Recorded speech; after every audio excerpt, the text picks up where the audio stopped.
आज की कहानी है उस दोस्ती की जो मौत से भी नहीं डरी। एक सैनिक जो वचन निभाने के लिए फांसी तक जाने को तैयार था और एक किसान जो अपने मित्र की खातिर अपनी जान दांव पर लगा बैठा।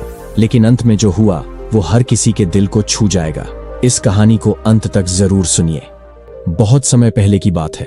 विशालपुर नाम का एक समृद्ध नगर था। यह नगर अपनी शांति, समृद्धि और बहादुर नागरिकों के लिए प्रसिद्ध था। वहीं इस राज्य में दो मित्र रहते थे, रामू और रणवीर।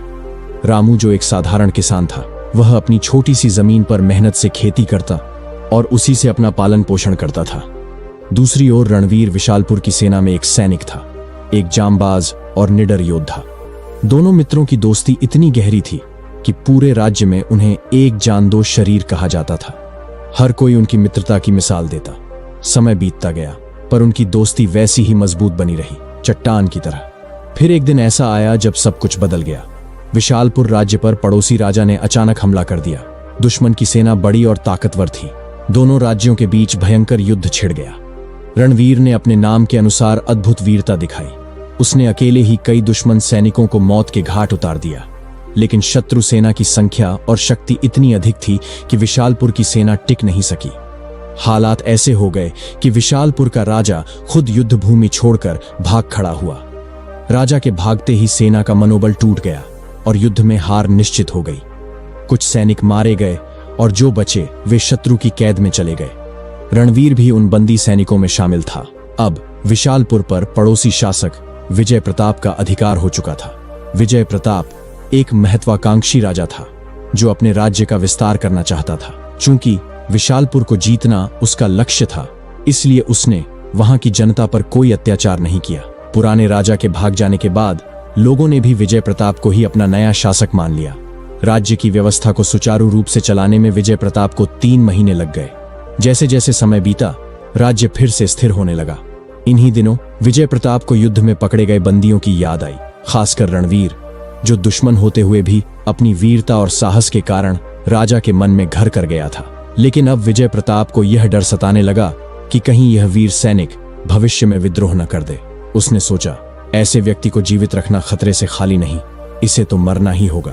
राजा ने अपने सेनापति को आदेश दिया, उस सैनिक को जिसने युद्ध में हमारे सैकड़ों सैनिकों को मारा था, तुरंत फांसी दे दी जाए। और हाँ, जब उसे फांसी दी जाए तब मुझे भी सूचना दी जाए, मैं स्वयं उपस्थित रहूंगा।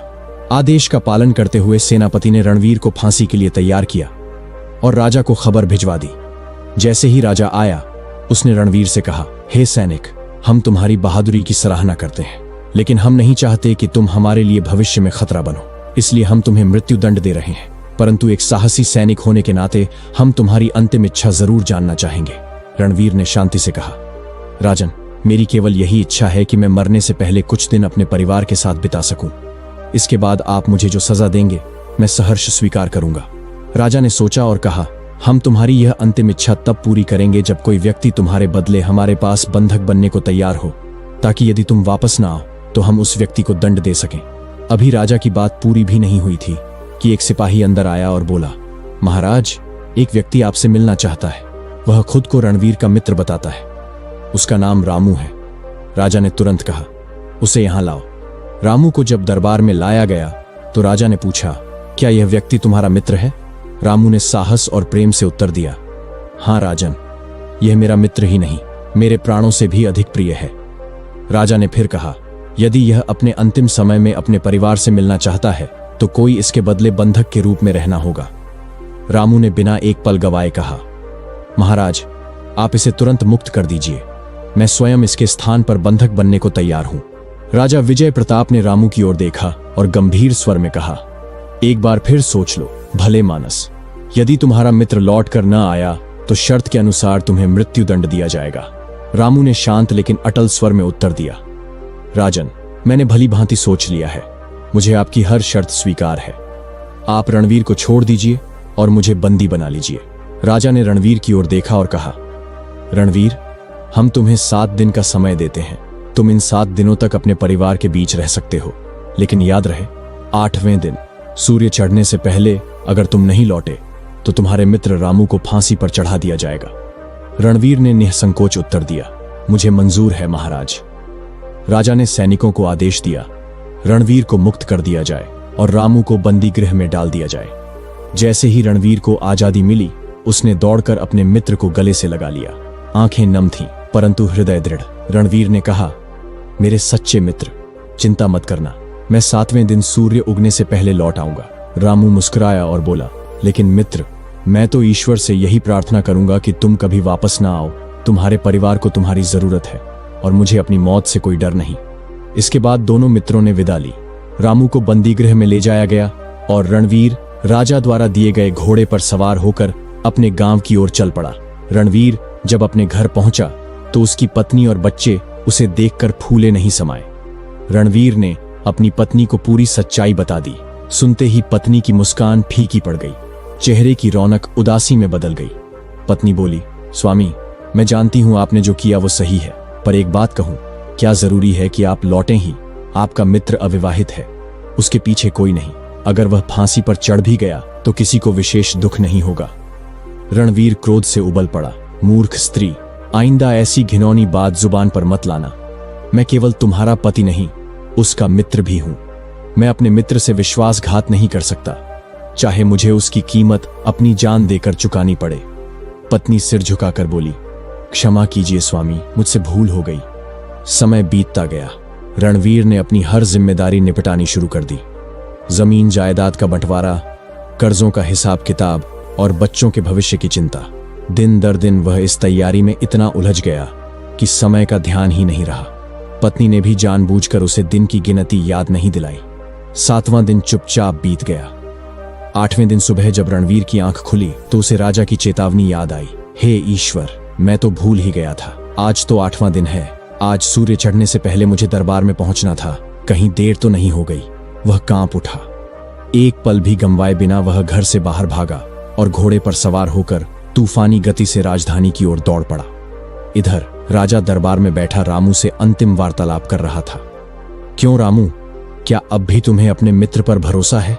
रामू ने मुस्कुराते हुए उत्तर दिया, राजन, मुझे अपने मित्र पर आज भी उतना ही विश्वास है जितना पहले था, लेकिन मैं यही प्रार्थना करता हूं कि ईश्वर उसे किसी तरह रोक ले ताकि उसकी जान बच सके।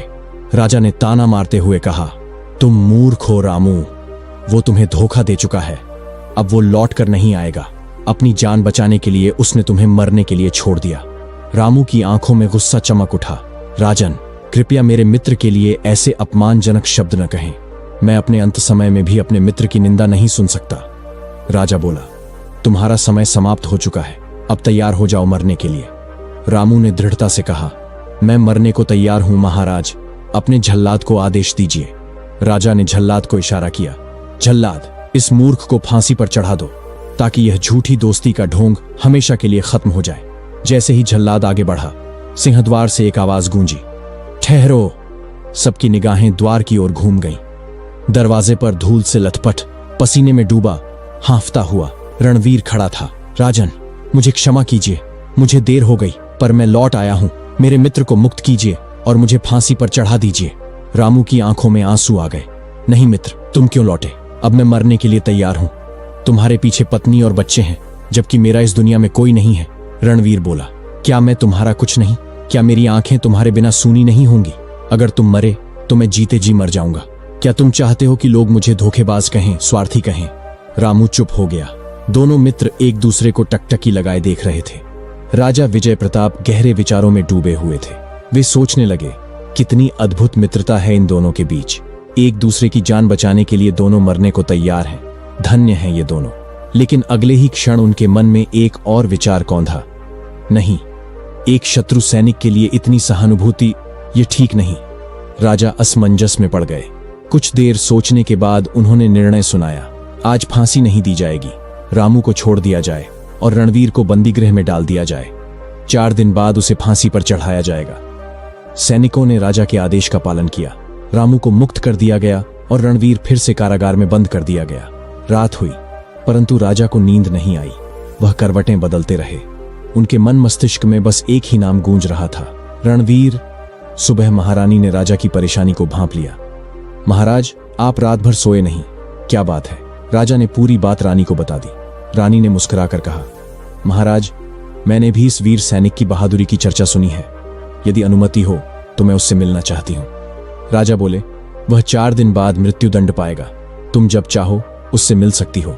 अगले दिन संध्या के समय महारानी रणवीर से मिलने कारागार पहुंची। रानी के आदेश पर सभी सिपाही बाहर चले गए।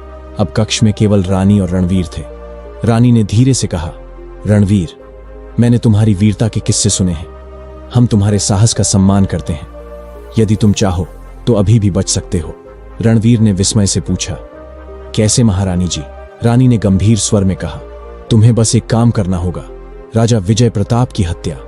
रणवीर चौंक गया। क्या कहा आपने? रानी ने आगे कहा, मैं उन्हें हटाकर राज्य की बागडोर अपने हाथ में लेना चाहती हूं। फिर मैं अपने प्रेमी राजा सूर्यकर्ण से विवाह करूंगी और तुम्हें सेनापति बना दूंगी।